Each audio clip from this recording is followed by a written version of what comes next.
हरे कृष्णा। तो क्या आपने कभी सोचा है, अगर कोई दुष्ट बुरा आदमी भगवान की भक्ति करने लगे तो भगवान श्री कृष्ण ने उनके लिए क्या कहा है? तो आइए देखते हैं अध्याय 9 के श्लोक 30 में, जो कुछ इस प्रकार है। अपि चेत्सु दुराचारो भजते माम नन्य भाग साधुरेव स मंतव्यः समगव्यवसितो ही सः। भगवान श्री कृष्ण कहते हैं, यदि कोई जघन्य से जघन्य कर्म करता है किंतु यदि वह भक्ति में रत रहता है तो उसे साधु मानना चाहिए, क्योंकि वह अपने संकल्प में अडिग रहता है। मतलब भगवान श्री कृष्ण कहते हैं कि अगर कोई दुराचारी पापी भी हो लेकिन वह अनन्य भाव से मेरी भक्ति करता है तो वो साधु मानने योग्य है। और इसकी वजह यह है कि उसने दृढ़ निश्चय कर लिया है कि उसके लिए परमेश्वर को भजने के सिवा और दूसरा कुछ भी नहीं है। आजकल हम देख रहे हैं कि लोग डिप्रेशन में, गिल्ट में फंस जा रहे हैं कि मैंने बहुत गलत किया, भगवान मुझे माफ़ नहीं करेंगे। और हम भी आज किसी न किसी को उसके पास्ट को लेकर जज करते हैं कि वो कभी चेंज ही नहीं होगा, लेकिन ऐसा नहीं है।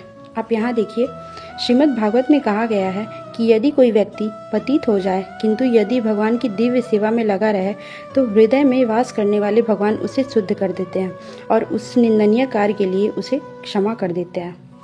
मतलब श्री कृष्ण कहते हैं कि अगर आज तुम अपनी गलती को एक्सेप्ट कर खुद को मुझे समर्पित कर दो तो तुम बदल सकते हो, और तन मन से मेरी भक्ति करो तो मैं उसे स्वीकार करता हूँ और उस गलतियों के लिए मैं माफ़ कर देता हूँ।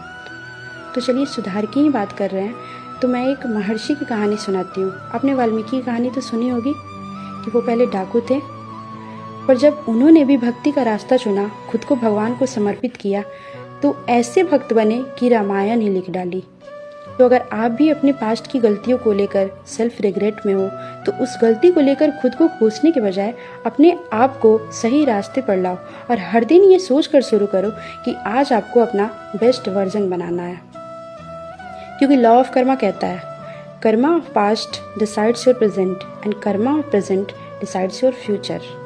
तो हम अपने पास्ट को तो चेंज नहीं कर सकते, लेकिन अगर हमें अपने प्रेजेंट का पता है कि हमारे पास्ट की किन गलतियों से हमारे प्रेजेंट में ये भुगतान करना पड़ रहा है, पर फ्यूचर में हमें ये ना मिले, इसके लिए हम अपने प्रेजेंट को सुधार सकते हैं। तो आप मुझे कमेंट सेक्शन में बताइए कि क्या आपको सेकंड चांस चाहिए, और क्या वो सेकंड चांस को आप ऑनेस्टली निभा पाओगे।